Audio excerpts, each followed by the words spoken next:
Salut l'équipe, on est de retour avec un nouvel épisode de Legit.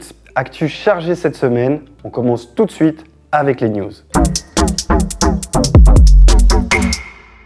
Une très bonne nouvelle du côté de chez Nike qui nous annonce le Space Hippie Programme. En effet, avec 5 modèles sortis ce matin, Nike relève le challenge qu'il s'était fixé avec ce programme éco-conscient, à savoir créer la paire de sneakers avec le plus bas taux d'empreinte carbone en réutilisant les déchets de leur propre production. Mission réussie, puisque selon les modèles, jusqu'à 50% de la basket est composée de déchets recyclés, que ce soit de chutes de plastique réutilisées pour la confection de la semelle ou de chutes de tissu utilisées pour créer un upper type Flyknit. Adidas était déjà sur le créneau depuis quelques années avec le programme Parley. Programme qui consiste à réutiliser du plastique récupéré dans nos océans et sur nos plages afin de fabriquer des sneakers et des vêtements de sport. Il faut savoir que toutes les minutes, l'équivalent d'un camion poubelle atterrit dans nos océans. Alors certes, à côté de la production annuelle des 2 poids lourds du sportswear, on peut dire que c'est une goutte d'eau dans l'océan et que c'est surtout de la com. Maintenant, on attend un programme sur le travail équitable.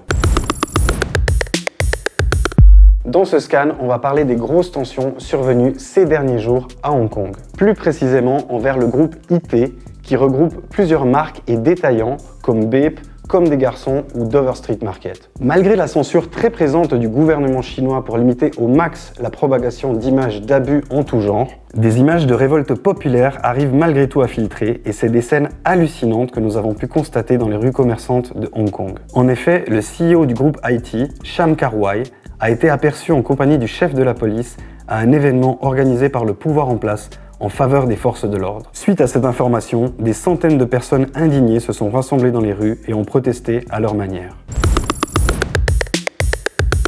Difficile de passer à côté de l'actualité outre-Atlantique de ces derniers jours. Le 25 mai dernier, 4 policiers blancs de Minneapolis ôtaient la vie de George Floyd, sans aucune raison et impunément aux yeux de tous en plein jour. Ce tragique événement suscite une vague d'indignation dans tout le pays et des émeutes éclatent dans la plupart des grandes villes américaines avec le pillage systématique de tous les magasins de sneakers et autres détaillants de luxe. Supreme, Flight Club, Reef, Cause, Vuitton, Dolce & Gabbana, Gucci et Round 2 ont tous vu leurs enseignes dépouillées et leur commerce saccagé.